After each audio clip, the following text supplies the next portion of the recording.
अस्सलामुअलैकुम पाकिस्तान। मैं आई हूँ हमारा जो कौमी असासा है नौजवानों के साथ, आज लाहौर में हूँ। बढ़ती हुई महंगाई और खौफनाक हद तक बेरोज़गारी नौजवानों को मायूस कर रही है। एक अंदाजे के मुताबिक पिछले साल में 56 लाख तक हमारी बेरोज़गार आवाम है। और ये जो फिगर्स हैं ILO के एस्टिमेट्स हैं, बल्कि IMF का जो एस्टिमेट है उसके साथ भी मेरा ख्याल है कि मैच करता है। 8.5% उनके मुताबिक बनता है। इसका हल क्या है? और आज हम नौजवानों से पूछेंगे कि क्या वो मायूस हैं, क्या वो कोई आगे मुस्तकबिल अपना देखते हैं, और इदारों का क्या रोल होना चाहिए, गवर्नमेंट का क्या रोल होना चाहिए। अगर आपको इनका वोट चाहिए है तो इनको आप वापस क्या दे रहे हैं। सवाल एक बार फिर यही है कि क्या मसाइल के साथ मरना है या इनको हल करना है। सुनो अवाम की आवाज़ रेहाम खान के साथ। I don't know about you, लेकिन मुझे बहुत ज़्यादा शौक था यूनिवर्सिटी की वाइब का। Today we are in GCU। ये तारीखी जो बिल्डिंग है, I love this building so much, I have to come here to show you. This of course is in Lahore, लेकिन यूनिवर्सिटी आबाद होती है स्टूडेंट से। स्टूडेंट्स यूनिवर्सिटी को तो आबाद करते हैं, लेकिन यूनिवर्सिटी के बाद क्या हम उनको आबाद कर रहे हैं? क्या उनकी सोच है? एक सर्वे के मुताबिक 42%, 82% of our students are suffering from pessimism. के आगे क्या होगा? जॉबलेसनेस का खौफ जो है वो उनको खाए जा रहा है। और 95% हमारी आबादी ऐसी है जिनके पास जॉब्स तो हैं, लेकिन उनको लगता है कि अभी गई अभी के अभी जॉब रहेगी कि नहीं रहेगी। सिर्फ 5% सिक्योर फील करते हैं। We are here in GCU। अस्सलाम वालेकुम जनाब, आपके एक्सेंट से तो कुछ मुझे लग रहा है कि आप लाहौर से नहीं हैं। जी मैम, मैं लोअर तीर से हूँ। KPK से। खैर नो संगर आगले दलतवले सबक है मैम, बस GC में डाइवर्सिटी बहुत है। यहाँ पे स्टूडेंट्स डिफरेंट इलाकों से, डिफरेंट पॉइंट से मिलते हैं, तो यहाँ से बहुत सीखने को ग्रूमिंग होती है यहाँ पर। तो अच्छा। इसलिए ये लेकिन ग्रूमिंग तो होती है, और KP से हमारा सारा जो नौजवान तबका है, बल्कि बूढ़ा तबका भी है, वो कभी कराची जाता है जॉब्स के लिए, कभी पंजाब आता है, कभी दुबई चलता है। तो आपको ऐसे परेशानी है? कहाँ पढ़े आप, मतलब किस लेवल पे पढ़े? फर्स्ट ईयर, सेकंड ईयर, कहाँ? यहाँ पर मैं पॉलिटिकल साइंस डिपार्टमेंट में हूँ। और दूसरी बात ये कि मतलब आपने जैसे बात की कि स्टूडेंट्स भी पंजाब और दूसरे पॉइंट्स जा रहे हैं KPK से, और बूढ़े भी। तो रीज़न ये कि एक तो KPK पहाड़ी इलाका है, दूसरे गवर्नमेंट है, वहाँ पर कोई जो इंडस्ट्रीज़ है वहाँ पर कोई ऐसा काम नहीं कि इंडस्ट्रीज़ लगाई है जॉब के लिए। तो नहीं, इकोनॉमिक जोन्स तो इतने बने हैं, नौखार से इस तरफ सारा इकोनॉमिक जोन पे इकोनॉमिक जोन है। अभी बन रहा है, लेकिन वहाँ पर भी अगर आप देखें तो जॉब्स नहीं है। हाँ, जॉब्स नहीं है। तो जॉब्स ढूंढने के लिए जो यंग जनरेशन है वो यहाँ पंजाब की तरफ आती है। जो बूढ़े हैं वो भी यहाँ पर आते हैं, क्योंकि यहाँ पर जो लाइफ है वो भी अच्छी होती है। और जो स्टूडेंट्स हैं वो भी यहाँ पर प्रेफर करते हैं पढ़ने को, क्योंकि यहाँ पर यूनिवर्सिटी भी अच्छी बनी हुई है KPK से ज़्यादा। और दूसरी जो मैंने बात की कि डाइवर्सिटी बहुत होती है। अच्छा, मुझे ये बताएं कि पॉलिटिकल साइंस के बाद आपको क्या सोचा है? बिकॉज पॉलिटिकल साइंस के बाद क्या जॉब ऑप्शंस आपके लिए ओपन है? क्या करता है इंसान पॉलिटिकल साइंस करने के बाद? हाँ मैम, पॉलिटिकल साइंस में तो बहुत आगे बहुत ही मतलब स्कोप है। एक तो कहाँ स्कोप है? हमारा पॉलिटिक्स में जा सकते हैं, दूसरा ब्यूरोक्रेसी। पॉलिटिक्स में तो जॉब ही जॉब है, यानी कि कोई जॉब कर, उसके लिए तो आपको डिग्री करने की ज़रूरत ही नहीं थी, उसके पीछे तो आपको बैकिंग की ज़रूरत थी। लेकिन अगर नौकरी करनी पड़ गई तो नौकरी कहाँ, पॉलिटिकल साइंस की एप्लीकेशन कहाँ है, और आप कहाँ काम करना चाहेंगे? सियासत करना चाहेंगे? मेरा तो मैम या तो जर्नलिज्म या ब्यूरोक्रेसी में जाना चाहूँगा मैं। अच्छा। तो ब्यूरोक्रेसी एज एन CSS करना चाहेंगे? Yes ma'am. अच्छा, CSS। ठीक है। तो उसके लिए लाहौर एक बेस्ट जगह है CSS के लिए। CSS के लिए सही है। अच्छा, तो आपने CSS का सोचा है, तो दैट्स ऑब्वियसली जॉब रिलेटेड, मतलब अपनी बिजनेस लगाने का नहीं सोचा। ठीक है। आप कहाँ से आए हैं? आप भी कोई जाने पहचाने? जी बिल्कुल, मैं बेसिकली सखर से हूँ। बेसिकली मैं पेशावर से ही हूँ। अच्छा। हमारी जो जनरेशन है वो सखर में ही है। अच्छा। तो इसी वजह से मैं सखर से ताल्लुक अच्छा, तो आप पिशोरी नहीं है फिर, आप पेशावरी भी हूँ। हाँ। जी। क्या पढ़ रहे हो? मैम मैं कॉमर्स एंड फाइनेंस कर। तो कॉमर्स और फाइनेंस तो हमारा बड़ा बुरा हाल है इधर। तो फाइनेंस और कॉमर्स पाकिस्तान का जो हालत है, कुछ मिलेगा आपको? आई थिंक अगर आप इस तरह अगर आप पढ़ते हैं, आप पढ़ाई करते हैं, तो आप फिर देखे जा सकते हैं कि आपको कोई बड़ी कंपनीज वगैरह ले सकती हैं। ठीक है। तो बड़ी अगर आप, कंपनीज कहती हैं कि हमारे बच्चे जो यूनिवर्सिटी से पढ़ के आते हैं उनको जॉब पे हमें ट्रेनिंग देनी पड़ती है, उनको कुछ करना नहीं जी आता बिल्कुल, जब वो वो आते आपको हैं। यहाँ पर लास्ट सेमेस्टर में आपको इंटर्नशिप वगैरह मिल जाती है बड़ी बड़ी कंपनीज की तरफ ठीक से, है। उसमें आपको तजुर्बा हो जाता है, उसमें आपको थोड़ी मेहनत करनी पड़ती है, तो आप फिर आगे निकल सकते हैं। जो महरूम सूबे हैं जैसे फॉर एग्जांपल पश्तून जो है, Yes, तो ma'am. अगर कई ट्रांसपोर्ट लेकिन है, मैम मैं वो फिर भी मेहनत करते हैं अपनी, मेहनत तो बाकियों करते हैं। के हिसाब से आप देखें ना, लेकिन क्या मौके हैं, अपॉर्चुनिटीज हैं उनके लिए? आई थिंक अगर वो अपनी तरफ से कोशिश करते हैं अपनी तरफ नहीं, गवर्नमेंट की तरफ से, इदारों की तरफ से, गवर्नमेंट की तरफ से तो मौके मैम हैं? आप देख रही हैं जिस तरह हमारे मुल्क की माशियात हाँ के हालात चल रहे हैं, हाँ, उस हिसाब से तो बहुत अनएम्प्लॉयमेंट बहुत ज़्यादा है बहुत आपको। ज़्यादा है। तो उस डर हिसाब लगता से तो है, नहीं डर लगता है कि अनएम्प्लॉयमेंट इतना, में माँ बाप ने पढ़ाया लिखाया, मैम पेशावर डर टू तो लगता है, सखर, लेकिन सखर टू फिर लाहौर। अपना ये है कि आप बिजनेस भी स्टार्ट अपना कर सकते हैं। अच्छा, तो यानी कि आपने प्लान भी अभी से सोचा Yes, हुआ है ma'am. कि जॉब नहीं मिली तो क्या बिजनेस करोगे? यही तो इंशाल्लाह कोई कैफेज वगैरह यहाँ पर जिस तरह यूनिवर्सिटीज़ के बाहर हो जाता है, अच्छा। कैफेज कैफेज के के लिए स्टार्टअप कहाँ से मिलेगा, पैसा कहाँ से आएगा?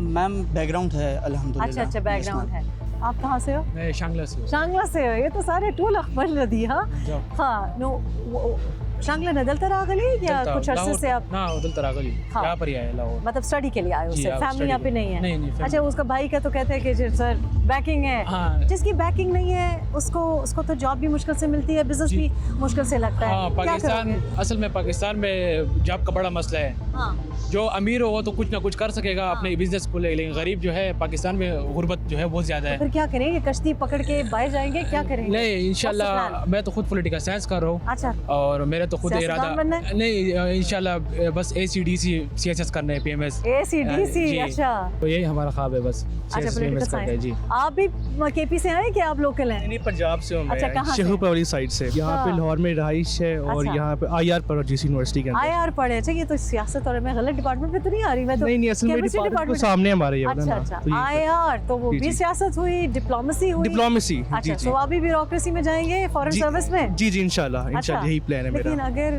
वहाँ भी तो कोटा होता है, एग्जाम्स होते हैं, कितने लोग CSS में जाएंगे? मैम अपॉर्चुनिटी गेन करने की बात होती है, अच्छा। करने को बंदा सब कुछ कर अच्छा, लेता है। तो आप बस मतलब Yes, ma'am. IR With करने high के hopes, बाद- इंशाल्लाह। high hopes, Yes, इंशाल्लाह। ma'am. I think high hopes होनी चाहिए। Yes, ma'am. क्योंकि इंसान जो ख्वाब देखता है वही जी, पूरा जी। होता है। लेकिन हालात ऐसे हैं, डू यू अंडरस्टैंड कि दोस्त यार या बड़े भाई कजन्स वगैरह कहते हैं कि जॉबलेसनेस है, नहीं है, बेरोजगारी बहुत बड़ी है। जॉबलेसनेस से बट आप वर्ल्ड वाइड देखें तो अपॉर्चुनिटी तो हर बंदे को नहीं मिलती, बट वो बात है कि एक बंदे में विल हो, एक बंदा अपॉर्चुनिटी को यूटिलाइज करे, आप कह ले तो वो बंदा गेन करने को गेन कर लेते हैं। ठीक है, तो ये जो हमारे पास परसेंटेजेस आ रहे हैं जी, जी। कि कंसिस्टेंटली कोविड के बाद जी जी बहुत ज़्यादा इजाफा हुआ है जॉबलेसनेस में, पर उससे पहले भी से 2018 से 2021 तक तो बहुत ज़्यादा फ़र्क पड़ा है। लेकिन अब जो हम देख रहे हैं, अब और भी ज़्यादा मतलब शरह बढ़ती जा रही है। जी जी आप सही कह रही हैं। डू यू थिंक कि कोई और प्लान बी भी होना चाहिए? मैं फर्स्ट ऑफ ऑल तो ब्यूरोक्रेसी ही प्लान है and I will go for it with all my motivation will. Secondly अगर ना हुआ तो देयर पब्लिक सेक्टर्स में काफ़ी जॉब्स अवेलेबल, प्राइवेट सेक्टर्स में जॉब है। आपने कोविड की बात की, आई एग्री के प्राइवेट पब्लिक सेक्टर में काफ़ी जॉब्स की अवेलेबिलिटी हो गई है, मतलब आप कह लें सैचुरेटेड हो गई जॉब की फील्ड्स, काफ़ी हाँ। लोग हो गए हैं, but still ma'am I think if a person strives he can achieve his goals. चलो ज़बरदस्त, दैट्स वेरी नाइस। आप भी पढ़ रहे हैं? अच्छा, मुझे ये बताएं कि ये तो बहुत अच्छी बात है, ऑप्टिमिस्टिक तो होना चाहिए, लेकिन मैंने बहुत से लोगों से बात की, वो कहते हैं हमारा जो नौजवान है वो जब यूनिवर्सिटी से निकलता है तो उसको ट्रेनिंग हमें दोबारा देनी पड़ती है, क्योंकि उसको जो जॉब मार्केट है उसमें काम करने के जो स्किल्स चाहिए हैं, मतलब ईमेल भी नहीं लिख सकते, बात करने का तरीका सिखाना पड़ता है। तो क्या इस बात से आप अग्री करते हैं? हाँ, देखें ना, यूनिवर्सिटीज़, हमारी यूनिवर्सिटीज़ हैं यूरोप से क्यों पीछे रह गई हैं? इसी वजह से कि यहाँ पे स्किलफुल एजुकेशन नहीं है, मतलब प्रैक्टिकल एजुकेशन नहीं है। हाँ, वही जो हम 12 तक पढ़ के आते हैं, FSC करके आते हैं, जिस सिस्टम से आगे भी वही सिस्टम चल रहा होता है। और यहाँ पे जो टीचर होते हैं उसी यूनिवर्सिटी से उसी में भर्ती कर लेते हैं, जिसकी अप्रोच हो गई यही है। यहाँ पे प्रैक्टिकल एजुकेशन हो तो फिर तो आगे जाके सीखने की भी ज़रूरत नहीं पड़ेगी और आपको जॉब अपॉर्चुनिटीज़ में भी आप आगे रहेंगे। क्योंकि इसका मतलब है कि जो आप तालीम पेरेंट्स दे रहे हैं उसके बाद भी आपको दोबारा खुद अपनी तालीम का कुछ करना पड़ेगा, या जॉब सेटिंग में आपको उनको ट्रेन करना पड़ेगा। तो लोग तो ट्रेनिंग नहीं देना चाहते क्योंकि उनका नुकसान हो रहा है, वो तो कहते हैं कि ट्रेन बंदा आए, लेकिन ट्रेनिंग कैसे आए? वो चाहते हैं तजर्बाकार बंदा आए, लेकिन तजर्बा कहाँ से आए? यही तो बात है ना। तो कि हल क्या होना चाहिए? इसका हल ये होना चाहिए, एक गवर्नमेंट को चाहिए एक टीमें बनाएं ठीक है, जो हर यूनिवर्सिटीज़ में जाएं, वहाँ पे अपने आगे मज़ीद टीमें बनाएं, वहाँ पे बंदे बनाएं, मतलब टीचर्स की टीमें हों जो आगे स्किलफुल एजुकेशन के लिए एक अलग से सेमेस्टर रखा जाए जिसके लिए वो प्रैक्टिकल एजुकेशन के बारे में बताएं, उसके बारे में डिस्कस करवाएं। इस तरह या आहिस्ता आहिस्ता ये आगे बढ़ेगा काम। ज़बरदस्त, थैंक यू सो मच।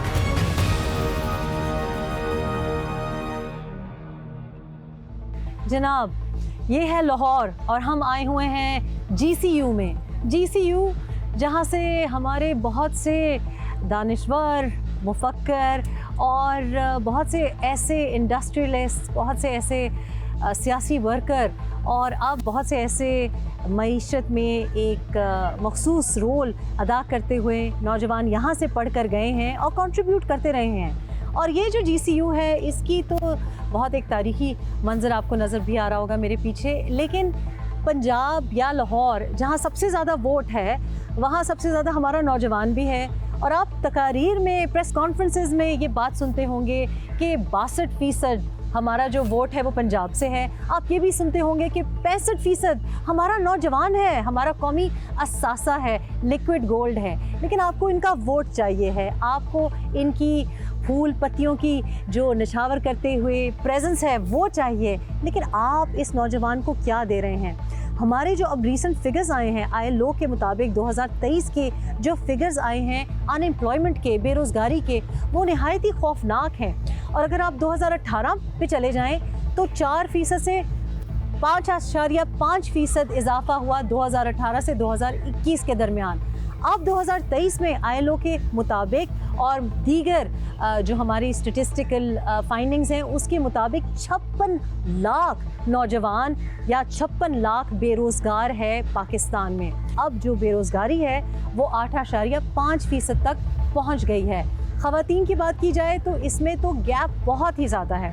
आज हम GCU इसलिए आए हैं क्योंकि जो यहाँ से पढ़ लिख के बाहर गए हैं, उन्होंने अपनी ज़िंदगी बनाई है, उनसे बात करेंगे कि उन्होंने रोज़गार कैसे तलाश किया, क्या वो वही नौकरी कर रहे हैं जो उन्होंने यहाँ या कहीं और सबक पढ़ा, और क्या हम बेरोज़गार नौजवान को किस तरह से वापस कौमी धारे में ला सकते हैं कि ना तो वो बेरोज़गार हो, ना तो वो डिसंगेज्ड हो, ना वो क्राइम की तरफ जाए, ना वो एनार्की की तरफ जाए, और ना वो अपनी माँओं को छोड़ के परदेस चला जाए। तो आज हम बात करेंगे और दोबारा हम यही पूछ रहे हैं कि क्या इन मसाइल का हल हमारे पास है, क्योंकि मैं समझती हूँ कि मसाइल को हमने हल करना है, इनके साथ मरना नहीं है। पहले आपको मैं एक इशू बताना चाहती हूँ कि हमारा जो नौजवान है जिसके वालिदैन बहुत मेहनत से उसको पढ़ा लिखा के यूनिवर्सिटी भेजते हैं, फिर वो क्वालिफाई करता है, प्रोफेशनल बनता है, फिर उसको क्या दुश्वारियाँ पेश आती हैं जब वो प्रैक्टिकल लाइफ में आता है।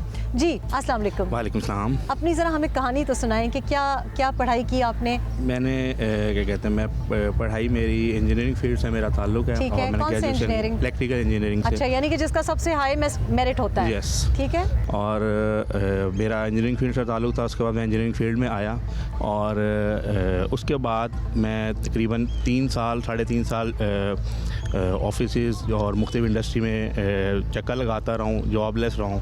और उसके बाद मैंने कुछ और जॉब्स भी की हैं, लाइक फॉर एग्जांपल कुछ अरसा उबर भी चलाई है। अच्छा। और अच्छा, ये मैं आपसे सवाल इसलिए पूछ रही हूँ क्योंकि मुझे सबसे ज़्यादा अफसोस इस बात पे होता है, और आपको पता है आप अकेले नहीं हैं, क्योंकि हमारे जो इंजीनियरिंग यानी जिनको मतलब इंजीनियर वो होता है जो एक एनालिटिकल माइंड है और उसकी तालीम जो है बाकी प्रोफेशनल जो एरियाज़ हैं उनसे ज़रा ज़्यादा सख्त भी होती है। जी ऐसे ही है। और आई कम फ्रॉम अ फैमिली जहाँ इलेक्ट्रिकल इंजीनियर्स भी हैं, सिविल इंजीनियर्स भी हैं। मुझे बड़ी तकलीफ़ हुई जब मैं ऊबर में बैठी और मुझे पता चला कि जो ड्राइविंग कर रहा है वो एक प्रोफेशनल इंजीनियर है। और एक एस्टिमेट के मुताबिक खैबर पख्तूनख्वा में तो 3000 प्रोफेशनल इंजीनियर बेरोज़गार था। ऐसा ही तो है। आपको तकलीफ़ हुई? तकलीफ़ हुई और बड़ी तकलीफ़ में मैंने वो वक्त गुजारा। और उसके बाद फिर अब इंजीनियरिंग कर रहे हैं आप? नहीं, अब इंजीनियरिंग नहीं कर रहा, अभी तो मैं फ्रीलांसिंग कर रहा हूँ, अमेज़ॉन के ऊपर सर्विसेज दे रहा हूँ। तो बेसिकली अल्लाह ने आप पे मेहरबानी की और जो आपको एक नौकरी में मिलना था उससे कहीं ज़्यादा आपको मिल रहा है। लेकिन मुझे बड़ी फिर भी तकलीफ़ होती है कि आप चले थे इलेक्ट्रिकल इंजीनियर बनने और आपको अपना रास्ता बदलना पड़ा है। अच्छा, हाफिज़ साहब का आपने नाम लिया, हाफिज़ मेरे साथ बैठे हैं। अच्छा, हाफिज़ को तो आप लोग तो सब एज अ पॉडकास्टर जानते होंगे। ये ले जी, अच्छा हाफिज़, ये मुझे बड़ी अजीब ये स्टोरी लगती है कि हम जो पढ़ा रहे हैं अपने बच्चों को, जैसे फॉर एग्ज़ाम्पल यहाँ पे भी बच्चे मैंने बात की तो कुछ पॉलिटिकल साइंस पढ़े हुए हैं, कुछ IR पढ़े हुए हैं, लेकिन थ्रू लाइफ जो आप पढ़ते हैं वो आप आगे उसकी ना रोज़गार होती है और आपको अपने को कॉन्स्टेंटली रीइन्वेंट करना पड़ता है। आपने कैसे आगाज़ किया? Now you are a successful entrepreneur, मतलब अमेज़ॉन शॉप हो, ई-कॉमर्स हो, पता नहीं क्या क्या करते हैं आप, लेकिन आगाज़ कैसे हुआ? अल्हम्दुलिल्लाह बिल्कुल ऐसे ही है, लेकिन मैं भी आपको अगर अपने बारे में बताऊं, मैंने मास्टर्स किया इस्लामिक स्टडीज़ में। चलो। मेरा भी कोई IT का बैकग्राउंड नहीं है। अच्छा। और हमारे पास जितने भी बच्चे हैं, बच्चियां हैं, पूरी दुनिया से जो लोग कर रहे हैं वो ऐसे ही हैं। हाँ। कोई डॉक्टर्स भी हैं, इंजीनियर्स भी हैं और कई ऐसे भी हैं जो मिडिल पास हैं, जिन्होंने मैट्रिक भी पास नहीं किया अच्छा। हुआ। अब यहाँ पे बात ये देखें कितने अफसोस की है कि इस फील्ड के अंदर अगर आपके पास स्किल्स हैं तो आप कामयाब हो जाते हैं। अफसोस के बाद यहाँ पे ये बता रहा हूँ कि डॉक्टर और इंजीनियर और मिडिल पास तीनों बराबर पैसे कमा रहे हैं। मेरा तो यहाँ से करियर स्टार्ट हुआ था कि मैं 2011 में UK गया था। अच्छा। और मैं पढ़ने बिल्कुल नहीं गया था, गया स्टडी वीज़ा पे था। अच्छा। लेकिन मैं ऐसी फैमिली से नहीं था कि मेरी फैमिली अफोर्ड कर सकती कि मैं UK में जाकर पढ़ सकूँ। अच्छा, अय्याशी के लिए गए थे? नहीं, जॉब करने, पैसे कमाने के लिए गया अच्छा, था। पैसे। मैंने कहा था कि बस ठीक है। क्योंकि एंट्री ठीक है। वैसे तो मुश्किल थी ना UK हाँ, में, हाँ। तो स्टडी वीज़ा आसानी से लग रहा ठीक था, है। वो लिया, UK चला गया। अच्छा। वहाँ पे जाके मैं पैकिंग की जॉब करता था अमेज़ॉन के वेयर हाउस में। अच्छा अच्छा। पैकिंग की जॉब करता था वहाँ पे, बल्कि वो वहाँ पे आसान जो नहीं है, बहुत आसान- मुश्किल है। क्योंकि वहाँ पे तो आपको पता है पर आवर वेज होती है ना, तो वहाँ पे तो ऐसा नहीं होता कि आपने दिन में 50 ऑर्डर पैक किए, वहाँ पे तो 400 ऑर्डर हम 8 घंटे में पैक करते I थे, know। 600 ऑर्डर भी पैक किए। हमने अपनी स्पीड तेज़ करनी है। अच्छा। बॉस को इससे कोई गर्ज नहीं है कि जी टाइम क्या हो रहा है, क्या हो रहा है, उसे कहना भाई इस टाइम में आपने ऑर्डर पैक लेकिन करना है इन अ बस। वे हाफिज़ मैं समझती हूँ कि आपने स्टडी ही की, क्योंकि ये प्रैक्टिकल स्टडी है ना, एक्सप्लोर किया मैंने और जाके। ट्रैवल करना, किसी दूसरे कल्चर में, किसी दूसरी दुनिया में रहना, और फिर किसी और बड़ी organisation, Amazon is a huge success, वहाँ काम करना, मेरा डू यू थिंक कि वो हमारी यूनिवर्सिटी जो पढ़ा रही है हमारे बच्चों को, आपने जो अपने को स्टडी दी जी। वो बेहतर है, क्योंकि वो प्रैक्टिकल लाइफ की स्टडी है? वो कई गुना बेहतर है। यहाँ पे हम ये बात करते हैं जो यूनिवर्सिटी जिस फील्ड में पढ़ा रही है हाँ। उसमें भी बच्चों को कुछ नहीं आता। अच्छा। मेरे दोस्त हैं हर इंडस्ट्री में ना, हाँ। बैंकिंग सेक्टर के जो ज़रा बड़े लेवल के दोस्त हैं वो कहते हैं भाई जो बच्चे हमारे पास MBA करके आते हैं उनको हम जीरो से सिखाते हैं कि तुमने बैंक में आके करना क्या। कंप्यूटर साइंस, M.Com करके आ रहे हैं उनको, अच्छा कंप्यूटर साइंसेस करके किसी सॉफ्टवेयर हाउस में आ रहे हैं तो सॉफ्टवेयर हाउस वाला बता रहा है कि भाई तुमने करना क्या। तो डिग्री करने से उसे पता नहीं चला कि मैंने करना क्या है, बिल्कुल। उससे क्या करना है ये उसी फील्ड में आके पता चलता है। हाफिज़ आपने तो एक तो इलेक्ट्रिकल इंजीनियर को राह दिखा दी, और अब वो ऑफ कोर्स ऑनलाइन बहुत ग्लोबली सारे ट्रेन कर रहे हैं, बहुत सारे लोग लेकिन क्योंकि हमारे बच्चे सुन रहे हैं, आप हर कोई तो आपके पास आ नहीं सकता, so what's the way forward? बिल्कुल। तो आप क्या मैसेज देना चाहेंगे हमारे सुनने वालों को? मैसेज यही है कि देखें आज के दौर में आप ये कंप्लेन नहीं कर सकते कि मैं फ़लाँ गांव में हूँ, मैं फ़लाँ शहर में हूँ, मेरे पास तो कोई अपॉर्चुनिटी नहीं है। नहीं, आपके पास इंटरनेट है ना, आपके पास पूरी दुनिया। वैसे तो इंटरनेट भी हर एक के पास नहीं है, नहीं, लेकिन जिसके वजीरिस्तान पास में नहीं है, लकी मरवत में चलें, नहीं है, जहाँ पे- कोहिस्तान में नहीं है, जहाँ पे नहीं है उधर छोड़ दे, जहाँ पे है सखर में और आप कुछ जगह सारा पे नहीं दिन है। स्क्रॉल डाउन कर रहे हैं, बस वीडियोस ही आप देखे जा मैं रहे हैं। समझती हूँ हाफिज़ आपने अपना करियर भी बनाया है और आपका एक रोल है। व्हाट इज़ इट कि हमारी जो पॉलिसी है, अब तो SIFC आ गया है हमारे पास, क्या चीज़ है कि ये बार बार जब कहते हैं ना नौजवान नौजवान नौजवान, मेरा खून खोलता है कि नौजवानों को आप दे क्या रहे हैं वापस, you must give something back. तो क्या चीज़ है जिसके लिए हम कलेक्टिवली आर्ग्यू करें कि पहले इनको कुछ दें फिर इनकी लॉयल्टी मांगें? मैं कहता हूँ हमें कुछ भी ना दें, जो अल्लाह ने दिया ना वो हमसे ना छीने। मसलन इंटरनेट अगर अल्लाह ने पाकिस्तान को दे दिया, वो आए दिन बंद ना करें। अच्छा। हमारे क्लाइंट ख़राब होते हैं। तो जो चीज़ें हमें कुछ भी नहीं चाहिए, जो चीज़ें मौजूद हैं उस पर अगर तंग ना करें। और गवर्नमेंट लेवल पे ऐसी पॉलिसीज़ होनी चाहिए कि जो लोग बड़ी कंपनी के साथ फ्रॉड करते हैं, हाँ उन लोगों को यहाँ पे पकड़ें। हाँ। अब एक बंदा ने अगर अमेज़ॉन के साथ गलत किया, अमेज़ॉन उठा के पूरे मुल्क को बैन कर देगा, एक बंदे की गलती की वजह से, ठीक दो है। बंदों की गलती की वजह से। तो ओवरऑल ऐसी पॉलिसीज़ होनी चाहिए कि जो काम हो रहा है वो सही तरीके से होना चाहिए। उसामा, इसके बारे में आपके कोई तासुरात हैं? आई एम श्योर आपके इसके बारे में तासुरात होंगे। मैं इस पे बात करने से पहले जो टॉपिक जिस पे आपने शुरू किया है ना, मुझे अब थोड़ा सा इंटरेस्टिंग एक आपको वाकया सुनाना चाह रहा हूँ कि हाँ। जो इसकी बेसिक्स गलत हैं। मुझे कल एक रिक्वेस्ट आई एक गवर्नमेंट कॉलेज लाहौर का, वहाँ से, और कहा कि हमने करियर काउंसलिंग पे ट्रेनिंग करवानी है। ज़बरदस्त। मैंने कहा ये तो बड़ा अच्छा, चले मुझे बताएं कि किस उसके लेवल के स्टूडेंट्स हैं। उन्होंने कहा BS के। अच्छा, आप अंदाज़ा करें कि हम BS में जाके ये फैसला करना चाह रहे हैं कि करियर क्या हमने करना है। करियर क्या करना है। हाँ, तो हाँ। हमारी बेसिक्स यहाँ से गलत है। हाँ। कि हमें ये नहीं पता कि हमारा एप्टीट्यूड क्या है, हम कर क्या सकते हैं, क्या नहीं कर सकते। यानी हम एक भेड़ चाल का शिकार है। मुझे ये लगता है कि हमें पेरेंट्स की भी काउंसलिंग करनी चाहिए। सामा, आपने क्या पढ़ा और क्या किया और फिर क्या मतलब क्या मैं भी हाफिज साहब की तरह ही हूँ। मैंने टेक्सटाइल इंजीनियरिंग की, मैंने MBA किया, मैं मीडिया में आ गया। मैंने टेक्सटाइल इंजीनियरिंग टेक्सटाइल इंजीनियरिंग की। मैंने कोई 100 के करीब अपनी फाइल्स जो है वो सारी बनाई और मैंने उसमें जो है वो अपना डिग्री और सारा जो जितनी उस टाइम CV थी वो मैंने तमाम उसमें जो है वो मिल्स के अंदर और सब के अंदर जितने बिलिंग्स थे उन सब के अंदर जो है वो मैं गया। मुझे कहीं किसी ने इंटरव्यू के लिए भी नहीं बुलाया। पर्ची नहीं होगी ना आपके पास? पर्ची नहीं थी मेरे पास। अब जब कुछ भी नहीं था तो फिर मुझे ये था कि मुझे अपना जो शौक है उसके ऊपर जाना है, मुझे मीडिया में आना है, तो मैंने फिर उसमें कोशिश करना शुरू कर दी। वहाँ पे अब मैं बगैर डिग्री के मैंने यानी अब इस पे मेरे पे भी सवाल का निशान है और यूनिवर्सिटीज़ पे भी है कि मेरे पास मैथ्स कॉम की डिग्री नहीं है और मैंने यूनिवर्सिटीज़ में मैथ्स कॉम पढ़ा है। मैथ्स कॉम जिनके पास है उनको क्या अब करना ये होता अब अगला ये हो जाता है कि हमारे पास थ्योरेटिकल तो है लेकिन प्रैक्टिकल नहीं है। जब लोग आपके पास फ्रेश ग्रेजुएट्स आते हैं तो कोई मुझे तो आज आप यकीन करें मैंने 4.5 साल एज ग्रुप हेड HR काम किया है कंपनी के अंदर। मुझे फ्रेश ग्रेजुएट्स में से 1% भी बंदा ऐसा नहीं मिला जो प्रैक्टिकल काम कर सके, चाहे वो HR का ही। सच्ची बात है, हमारे बच्चे जब बाहर भी जाते हैं तो कुछ एक पर्सनल ग्रूमिंग भी सिखानी पड़ती है। अच्छा नईम साहब, आप ताजरों को रिप्रेजेंट करते हैं, ठीक है, आपने ये बातें सुनी। आपके पास जब ज़ाहिर है कोई ताजर आगे किसी को नौकरी दे रहा होता है तो आपके पास किस तरह का मतलब नौजवान आता है, उसको क्या कुछ आप सिखाना आपको पड़ता है और क्या आपके पास टाइम है कि कोई नौजवान आए और फिर आप उसको अपने खर्चे पे सिखाना आपको पड़े कि जनाब ऐसे कारोबार चलाना है? जी 30 साल हो गए हैं मुझे कारोबार करते हुए और इन 30 सालों में मुझे कोई अच्छा ड्राइवर नहीं मिला। ड्राइवर बड़े मिले हैं, मुझे कोई अच्छा PN नहीं मिला, बड़े PN मिले मुझे। तो प्रॉब्लम ये नहीं है कि आप इंजीनियर हैं, आप डॉक्टर हैं, आप क्या हैं, आप अच्छे इंजीनियर नहीं हैं, आप अच्छे डॉक्टर नहीं हैं। उस बेचारे को तो इंटरव्यू के लिए कोई नहीं बुलाया। ऐसी बात नहीं है। देखें, जब हम इंजीनियरिंग पढ़ रहे हैं, डॉक्टरी पढ़ रहे हैं, अब होता क्या ख्वाहिशात हैं माँ बाप की, फैमिली की, हम उन ख्वाहिशात के मुताबिक तो पढ़ रहे हैं और पैसा भी लगवाई जा रहे हैं, ठीक है, लेकिन हम अपना जहनी रुझान और मिलान नहीं देख रहे कि हम किस जगह पे जाके इस रियासत में कारामद फर्द बन सकते हैं। मैं गवर्नमेंट कॉलेज लाहौर पढ़ता था, इसी ये मेरी मादरे में थी। आपने क्या पढ़ा? जी मैंने MA पॉलिटिकल साइंस किया हुआ है, ठीक है पॉलिटिकल साइंस। जी मैं बताता हूँ आपको, और मैं सियासत ही कर रहा हूँ। अच्छा। और पहले दिन से यहाँ मैं चने खाने जाता था। अच्छा। तो मैं कहता था मैंने चने की रेडी लगानी है। अच्छा। मैं बड़ा क्लियर था, ठीक है, कि मैंने बिजनेस करना है।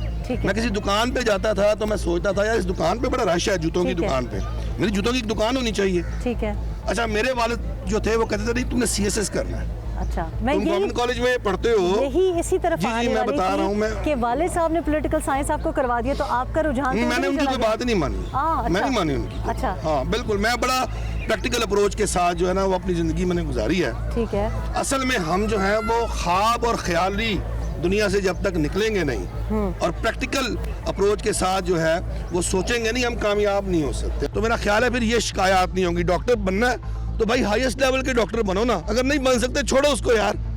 ये दरमियाना सा ये आधा तीतर आधा बटेर डॉक्टर हैं भी और नहीं भी, ये हमारी बच्चियां हैं डॉक्टर बन जाती हैं, शादी हो जाती है, उनको डॉक्टर बनाने का क्या फ़ायदा होता है मुझे बताएं, जब वो अमली ज़िंदगी के अंदर उस प्रोफेशन को अपना ही नहीं सकती, घर बैठी हुई है आराम से। इसी तरह दीगर प्रोफेशंस के लोग हैं। सो बहुत ज़्यादा ज़रूरत है गवर्नमेंट सतह पे, रियासती सतह पे कि एक पूरी प्लानिंग की जाए और बेहतरीन रहनुमाई की जाए।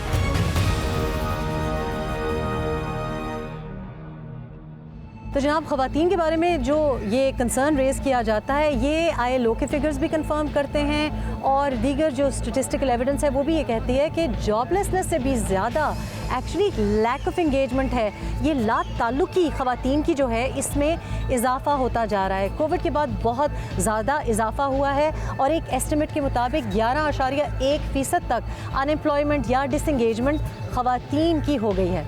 तो आप ये जब क्रिटिसिज्म सुनती हैं, तनकीद सुनती हैं कि ख़वातीन डॉक्टर बन जाती हैं फिर हमारे हस्पतालों में काम नहीं करती, शादी करके घर बैठ जाती हैं और फिर कंप्लेन करती हैं कि जनाब हमारी तो कोई से नहीं है, हमारे हुकूक नहीं हैं। आप रिसेंटली एम्प्लॉयमेंट में आई हैं? जी मुझे 2.5 ईयर हो गए हैं। उससे पहले मैं बिल्कुल हाउसवाइफ और जो इनसे मैं इत्तेफाक करूँगी कि पेरेंटिंग की जो उन्होंने सिखाया होता है, मुझे भी यही सिखाया था कि आपने पढ़ना है, आपकी शादी होनी है और हैप्पी एंडिंग होनी है, आपने बूढ़े होना है और फिर आगे चले जाना है। यानी कि तालीम इसलिए कि आप हाँ जी, हाँ ससुराल संभाल सकें। तो अब जब प्रैक्टिकल लाइफ में आई, वो भी गुजर रहा था, अच्छा गुजर रहा था। ये आइडिया नहीं था कि मेरी लाइफ सडन चेंज हो जाएगी। क्या मेरे सडन चेंज ये हुआ कि मेरे मियाँ बिज़नेस है हमारा, फैमिली बिज़नेस था, वो घर से गए, रोड एक्सीडेंट हुआ और मुझे 2 घंटों में ख़बर आती है कि भी वो नहीं है।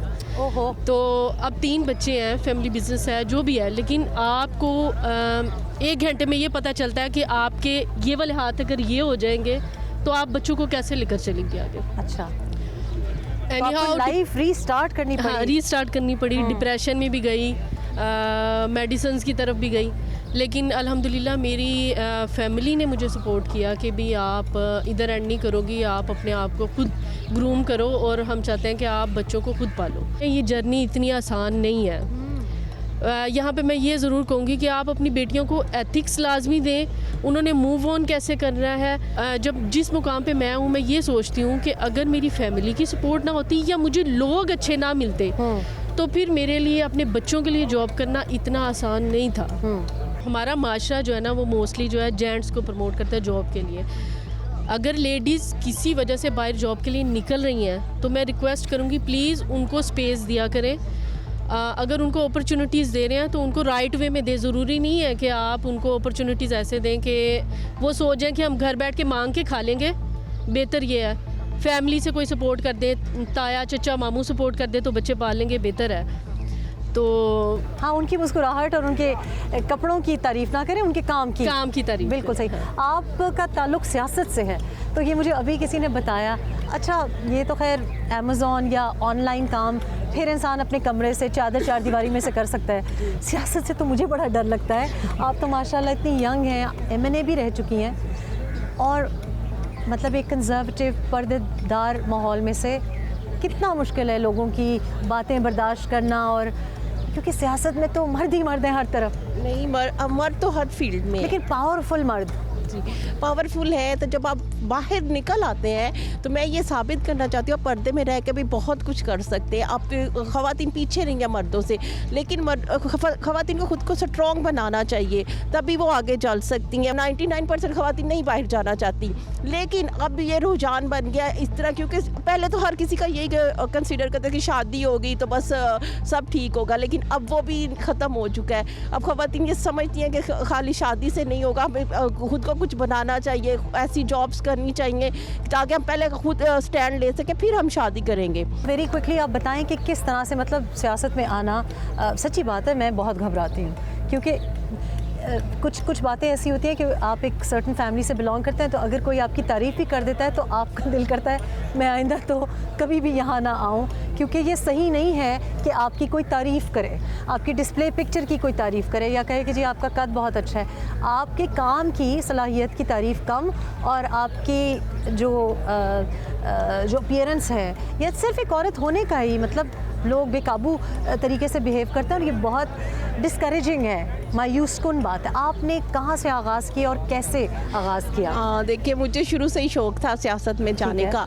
तो जब आप सोच लेते हैं कि मैंने ये करना है और आपको शौक़ भी हो तो आप उसको कर लेते हैं, वो कोई इतना मुश्किल नहीं रहता। मेरा सबसे ज़्यादा ये शौक़ है ख़वातीन के लिए कुछ कर सकूँ, इस वजह से मैं सियासत में हूँ। और आप यकीन नहीं करेंगे, इतनी ख़वातीन हैं, इतने मर्द हैं जो सिर्फ जॉब के लिए मुझे फ़ोन करते हैं कि हमारी कहीं जॉब लगवा दें, और उसके लिए वो अपने घर बार तक बेचने, मतलब रिश्वत देने को भी तैयार है कि जितने पैसे आप कहेंगे ना हम देने को तैयार हैं। और दूसरी बात मैं इधर यहाँ ये भी करनी चाहूँगी, आप बेरोज़गारी पे कर रही हैं, कि हम लोगों ने एजुकेशन को शऊर से ख़त्म कर दिया, हमने उसको मटेरियलिस्टिक पे ले गया कि हमने जो भी तालीम हासिल करनी है उससे हमने पैसे अर्न करने। हालांकि तालीम का इससे ताल्लुक़ नहीं है, तालीम का ताल्लुक़ है शऊर लेना, आपको किसी चीज़ का शऊर है। हमने सिर्फ डिग्री को पैसे अर्न करने के लिए रख दिया है, जिस वजह से इतनी ज़्यादा क्लैशेस माशरे में भी आ रहे हैं। आपने बातें सुनी बेटा, आप यहाँ पे पढ़ते हो? नहीं, मेरा ऑफिस है अपना। अच्छा, आपका ऑफिस है? के नाम से। अच्छा, तो आप बिजनेस मतलब अपनी ही चला रहे हैं? अपना ऑफिस है। तो आपने पढ़ाई किस मैंने मौजू पे की? CA में किया हुआ है, कॉस्ट मैनेजमेंट ऑफ अकाउंटेंसी। ठीक है। मैंने 2014 से एज ऑफिस बॉय की तरह जॉब स्टार्ट की थी। अच्छा। ठीक है, स्ट्रगलिंग विद मेरे फादर टेलर थे, तो मैंने स्ट्रगलिंग किया। मेरी 2 बहनें अपनी। फादर टेलर थे? हाँ जी। अच्छा, सो आप पहले chartered accountant. Exactly. Very interesting. अच्छा। तो अभी उसके बाद प्रोसीड होता गया। आपको पता है जॉब के क्या हालात हैं। अगर हाँ। जॉब नहीं मिल रही तो आप बोले ना कि जॉब नहीं मिल रही, आप अपनी क्या कहते हैं अपॉर्चुनिटी खुद क्रिएट करें। ठीक है। तो मार्केट में जगह है, तो आप जैसे कि मैंने स्टार्ट किया 2020 में स्टार्ट किया मैंने अमेज़ॉन से स्टार्ट किया। फिर मैंने अपना eBay, Etsy, Shopify पे चला गया। फिर मैंने बंदे साइन करने लगे अपने। UK में कंपनी मैंने रजिस्टर करवा ली, पाकिस्तान में करवा ली ताकि हम रजिस्टर कंपनी बन सके। ठीक है। फिर नाउ अभी I have 33 employees right now, so we are providing many services. Can I ask how old are you? 26। माशाल्लाह। मैट्रिक के बाद से मैंने जॉब किया था ऑफिस बॉय की तरह। अच्छा, तो फिर सीखा मैंने काफ़ी कुछ। अच्छा, मुझे इसलिए इंटरेस्टिंग ये बात लग रही है क्योंकि यूके में ये बड़ी कॉमन बात है। जैसे मेरे साहबजादे हैं, वो 15-16 साल की उम्र से जब उनका लीगली वो काम कर रहे हैं, और ये बड़ा ज़रूरी है क्योंकि जब आप काम करना शुरू करते हो तो आपको पता चल जाता है कि ये काम मैंने नहीं करनी, स्टडीज़ पे मैंने फोकस करना है। लेकिन पाकिस्तान में ये रुझान नहीं है। एक तो ऑड जॉब्स करना या तालीम के साथ साथ नौकरी करने का रुझान नहीं है। मैं ये कहता हूँ कि हम सबको जॉब के क्या कहते हैं स्टडी के साथ जॉब करना करें लाजमी, बिकॉज आपको आइडिया होता है प्रैक्टिकल लाइफ में क्या चीज़ें चल रही हैं। बिकॉज एजुकेशन के बाद जब जाते हैं लोग 24 साल के बाद कंप्लीट हुई है, उसके बाद कुछ पता ही नहीं है उनको। कुछ पता नहीं है। अब मेरे पास भी आते हैं लोग, उनको कम्युनिकेशन बिल्कुल उनका लेवल 0 है, तो कम्युनिकेशन स्किल्स बहुत ज़्यादा ज़रूरी हैं। बिल्कुल मेरी जो दिल की बात है आप वो करें। अच्छा हसन, ये जो बात है, ये जो कम्युनिकेशन की बात है, अब मैं इंडस्ट्रियलिस्ट से बात करती हूँ, बड़े बड़े टेक्सटाइल सेक्टर हो गया, tractors, construction, you name it, लेकिन फॉरेन क्लाइंट के साथ, बल्कि लोकल क्लाइंट के साथ भी ना तो ईमेल कर सकते हैं, ना फ़ोन पे बात कर सकते हैं। अच्छा, अंग्रेज़ी तो छोड़ें, उर्दू में भी नहीं कर सकते। तो ये HR और रिक्रूटमेंट में, जैसे बेटा कह रहा है कि उसने खुद किया, ख़वातीन कह रही हैं उन्होंने खुद की, हाफिज़ कह रहा है मैंने खुद बनाया, लेकिन तो अगर सब कुछ बच्चे खुद कर रहे हैं तो फिर तालीम का क्या मकसद है, गवर्नमेंट का क्या फ़ायदा है? और ये जो इदारे बने हुए हैं, ये इदारा और वो इदारा, तो उसका फ़ायदा क्या अगर मैं खुद ही सोचूं कि अच्छा मुझे यहाँ जॉब नहीं मिल रही तो मैं बिज़नेस अपना बना लूँ? बिल्कुल सही। अच्छा, सबसे पहले तो मैं आपको और सुनो चैनल को ना क्रेडिट देना चाहता हूँ, क्योंकि हम हर दफ़ा जहाँ देखते हैं ना, हमें हर चैनल पे ना पॉलिटिक्स और पॉलिटिशियंस नज़र आते हैं। तो आई मीन ये चीज़ जो आपने की है, जो आप कंटेंट चेंज कर रहे हैं, इससे आगे हमारे आने वाले टाइम में बहुत फ़ायदा होने वाला है। क्योंकि हसन, मुझे पता है क्या गुस्सा आता है जब आप लोग और ये सारे के सारे जिस पार्टी को भी सपोर्ट करते हैं, पता नहीं ये फूलों की पत्तियाँ मुफ्त हैं। मुझे इतना गुस्सा आता है कि ये जो गुलाब की पत्तियाँ, ओ भाई गुलाब ही नहीं है, हमारे गुलाब जैसे नौजवान चेहरे, और गुलाबों की पत्तियाँ कभी एक पे निछावर करें, कभी दूसरे पे निछावर करें, और हर एक के जलसे पे पहुँच रहे हैं, हर एक के एहतजाज पे पहुँच रहे हैं। तो अपने लिए भी तो एहतजाज करके देखो भाई, अपने लिए भी तो प्रोटेस्ट करके देखो। मुझे गुस्सा आता है नौजवान जो पार्लियामेंट में नज़र आता है, या नौजवान जो इंडस्ट्रियलिस्ट नज़र आता है, उसके बाप दादा की या किसी और बाप की बैकिंग होती है। तो जिसकी कोई बैकिंग नहीं है वो नौजवान तो फिर कश्तियों में डूबेगा ही ना। जिस तरीके से हमारे ख़ास तौर पे खैबर पख्तूनख्वा से जो हमारे जाते हैं भाई, हमारे किस तरह से जलील होते हैं, सेकंड नहीं थर्ड रेट सिटीजन्स की तरह, तो ये किस तरीके से हम इसको टैकल करेंगे? देखिए, बिल्कुल आप वजह फरमा रही हैं, ऐसा है।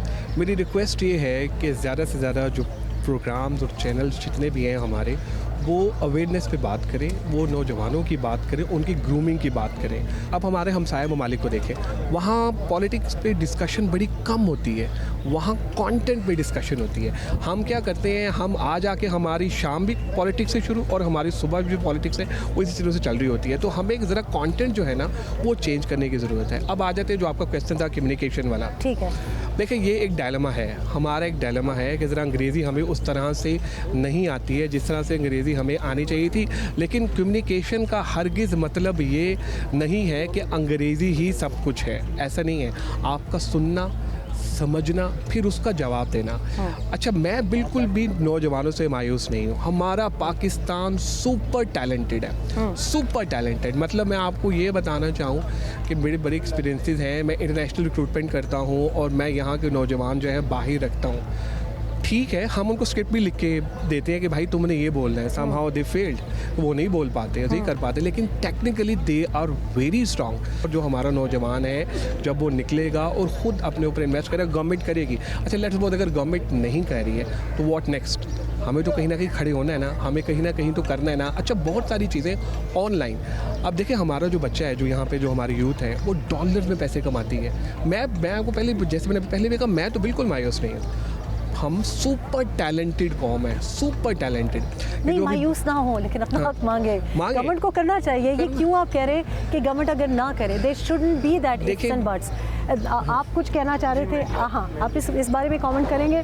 मसला यहाँ पर हम यूरोप में भी देखते हैं कि वहाँ पर जलसे इतने बड़े नहीं होते। हाँ। असल यहाँ पर जलसे अवाम बिल्कुल किसी बिना सोचते हुए जलसे में शिरकत करते हैं। मुझे ये नहीं समझ आती कि अगर लोगों ने जलसा बहुत बड़ा हो गया, फ़र्ज़ किया बहुत बड़ा हो गया, लाख हो गया, 5 लाख हो गया, ये कहाँ से एक सबूत है कि आप बहुत अच्छे गवर्नेंस कर सकते हैं? ये बेरोजगारी के सबूत है ना, ये जॉबलेस की सबूत है। यहाँ पर जॉब नहीं है, अवाम के साथ कोई रास्ता है नहीं कि हम किधर जाए। इस तरह अवाम भी जिधर जलसा होता है चलते उसका टाइम पास करने के लिए, क्योंकि जॉब है नहीं, उनकी रोजगार है नहीं, मुल्क इस हालत पे पहुंच गया। अच्छा, और आप तो कहीं और से भी आए हुए हैं। मैं वजीरिस्तान से। वजीरिस्तान, अब बताए ना कि वजीरिस्तान की इंटरनेट निश्ता।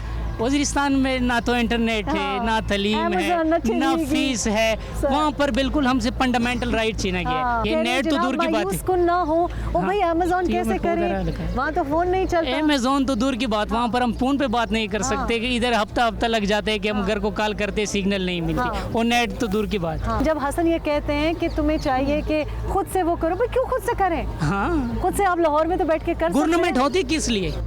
गवर्नमेंट तो इसलिए होती है कि उसने आवाम को किसी ट्रैक पे लगाना, डाले रखने के लिए, हाँ, रूट लगाने के लिए, हाँ, और जनाब कबीना बनाने के लिए, एक दूसरे के ऊपर जूते फेंकने हाँ, के लिए। 99 मेंबर होते हैं कबीने में, हर किसी की अपनी प्रोटोकॉल होती है। बस ये पाकिस्तान में गवर्नमेंट है। पब्लिक का किसी के साथ कोई सोच नहीं है कि पब्लिक किस तरफ जा रहा है, मुल्क अनस्टेबिलिटी की तरफ जा रहा है, हम किस लेवल पर पहुँच गए। आप कहाँ से हो?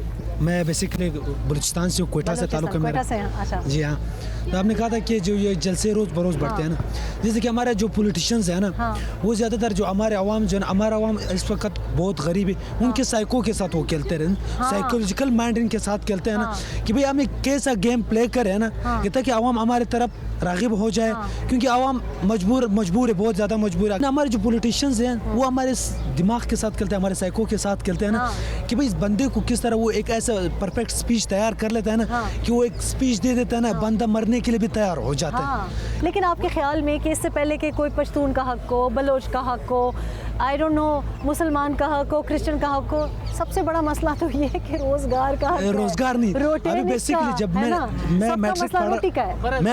मैं मैट्रिक पढ़ा हुआ है ना, मेरे घर 10 किलोमीटर दूर था स्कूल से। अब अगर कोई बंदा मेरे सामने आ जाता था ना, एक बात कर लेते कि बेटा मेरे साथ खड़े हो जाओ ना, मैंने ये स्कूल 2 किलोमीटर के सामने लेकर आना, आपके घर के करीब लेकर आना, तो मैं फौरन तैयार हो जाता था। तो ये हमारे जो ज़्यादातर ये साइकोलॉजिकल माइंड खेलते हैं हमारे साथ, लेकिन वो काम करते नहीं, बस सिर्फ वादे कर लेते हैं ना, फिर जब टाइम आ जाता है भाग जाते हैं। अच्छा, लड़कों की तो जो मजबूरियां हैं, प्रॉब्लम्स हैं, वो तो जाहिर है कि जेन्युइन है, लेकिन लड़कियों की जो अनएम्प्लॉयमेंट को लेके या एम्प्लॉयमेंट को लेके मजबूरियां हैं, वो इसलिए भी डबल हैं क्योंकि वो बेचारी लड़कियां हैं। ज़रा एक्सप्लेन करें कि कितना मुश्किल है जस्ट बीइंग अ वुमन। अच्छा, मुश्किल तो काफ़ी है, लेकिन स्पेशल इसलिए जब आपकी शादी नाकाम हो चुकी हो और उसके बाद आपके आगे फैमिली सपोर्ट हो, लेकिन ये कि रिलेटिव्स, आपको पता है हमारे माशरे में ऐसे कि लोग जीने नहीं देते, और उसके बाद फिर आप शदीद डिप्रेशन में चले गए, और शदीद डिप्रेशन के बाद आपने फिर दोबारा अपनी लाइफ का आगाज़ किया हो, तो बहुत काफ़ी कुछ देखने के बाद मेरे भाई जो है वो यहीं पे बैठे हुए हैं, उन्होंने मुझे काफ़ी सपोर्ट किया, फैमिली की सपोर्ट हुई, और मैंने, लेकिन हर एक फैमिली में भाई नहीं करते या वालिद साहब नहीं सपोर्ट करते। मेरे वालिद साहब ने मुझे आज तक सपोर्ट करते आ रहे हैं। फाइनल कमेंट, मैं ये सारी बातें सुन रही हूँ, मुझे लग रहा है कि ई-कॉमर्स तो एक तरफ, लेकिन ये डिप्रेशन से निकालने का भी काम कर रहे हैं ये जितनी कंपनीज़ हैं, लेकिन ऐसा होना नहीं चाहिए। मुझे ये लगता है कि आपको अपने पैशन को परसू करना चाहिए। अगर आप उस पर काम करते हो तो थोड़ा सा देर भी हो सकती है, कंसिस्टेंट रहें, छोड़ें ना, लगे रहें, कामयाबी मिल जाएगी इंशाल्लाह। हम जब ट्रेंड को फॉलो करके जा रहे होते हैं ना, तो कहीं ना कहीं हम दिल से काम नहीं कर रहे होते। जब दिल से काम नहीं कर रहे, अपना 100% नहीं दे रहे, क्रिएटिविटी नहीं आ रही, कॉपी कर रहे हैं हम उसमें, तो कॉपी करने के वो रिजल्ट्स नहीं आएंगे जो एक ओरिजिनल काम के आएंगे। तो आप अपना पैशन परसू करें, अपार्ट फ्रॉम दिस कि उसका ट्रेंड है या नहीं है। आप पैशन पेरेंट्स भी तो नहीं परसू करने देते ना, तो इसीलिए तो कहा था काउंसलिंग की जरूरत है पेरेंट्स को। ये तो मैंने स्टार्ट में कह दिया था कि इस चीज़ की भी जरूरत है। हाफिज़, आपसे भी फाइनल कमेंट लेंगे। आप ये जो सारा काम सबकी बातें सुन रहे हैं, तो मुझे लग रहा है कि जो काम साइकोलॉजिस्ट को करना चाहिए, जो पेरेंट्स को करना चाहिए, जो गवर्नमेंट को करना चाहिए, वो आप लोग ई-कॉमर्स वाले रिक्रूटर्स कर रहे हैं। कुछ नहीं, ये गलत बड़ी है? ज़बरदस्त, जैसे हसन भाई ने भी बात की, मैं बिल्कुल इससे एग्री करता हूँ कि हमारे नौजवानों के पास स्किल सेट है, बस अगर वो थोड़ा सा मज़ीद आगे निकलें तो बड़ी बेहतरी आ सकती है। तो जनाब, आपने हम सब की बातें सुनी और साफ वाज़े है कि ना पैशन की कमी है, ना इंटेलेक्ट की कमी है, लेकिन इन्वेस्टमेंट की कमी है। इसी नौजवान में इन्वेस्टमेंट नहीं की गई। ना हमारे वालिदैन हमको इजाज़त देते हैं कि हम अपनी मर्ज़ी से अपने करियर्स चूज़ कर सकें, ना हमारी वो तालीमी इदारों में उस किस्म की इंस्ट्रक्शन है कि हम प्रैक्टिकल लाइफ के लिए प्रिपेयर्ड हों। मीसाक़ मईशत भी ज़रूरत है, लेकिन साथ साथ 10 साल प्लान चाहिए है कि ये हमारा नौजवान किस तरह अपने और पाकिस्तान के मुस्तकबिल में अपनी काबिलियत को, अपनी सलाहियत को इन्वेस्ट कर सके।